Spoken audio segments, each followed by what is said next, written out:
Hello there, welcome. Today I'll be sharing with you how to make this delicious dry fried chicken, and I can't wait for you guys to try it. If you're stopping by for the first time, please consider subscribing and let's get started.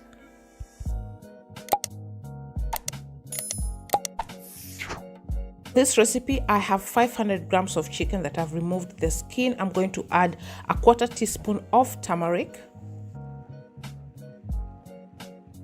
And I'm using a teaspoon of paprika. You could also add chili if you like your chicken extra spicy. About a teaspoon of coriander powder.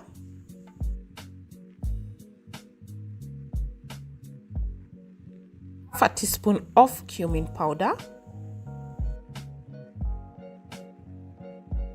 Half a teaspoon of garam masala.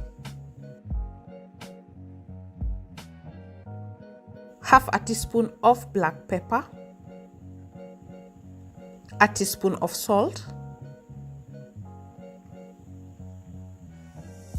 1 tablespoon of garlic and ginger minced, a tablespoon of yogurt,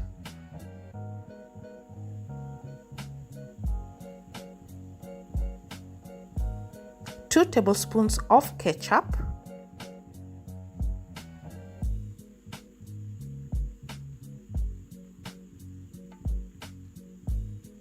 followed by about 2 teaspoons of lemon juice. Then go ahead and mix everything together.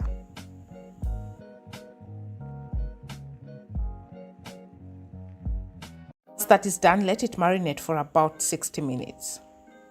Next, heat some oil in your pan, about 3 tablespoons, and place the marinated chicken.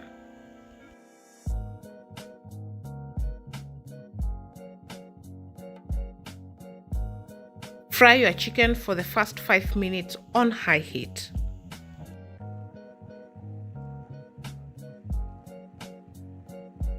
Once your meat is browned, cover it and let it cook on low heat for 10 minutes. Flip and stir your chicken and let it cook for another 5 minutes under low heat. The chicken is well done, as you can see, and finish it up by adding some coriander. Proceed to stir your chicken and it's ready to serve. You can have this with some chapati, ugali, rice, naan. I absolutely enjoyed this chicken. It was so delicious, and the aroma, oh my god, you have to try this recipe. Thank you so much for watching. If you like this video, please give it a thumbs up. Subscribe to my channel as well if you haven't, and I will see you on my next recipe. Bye bye.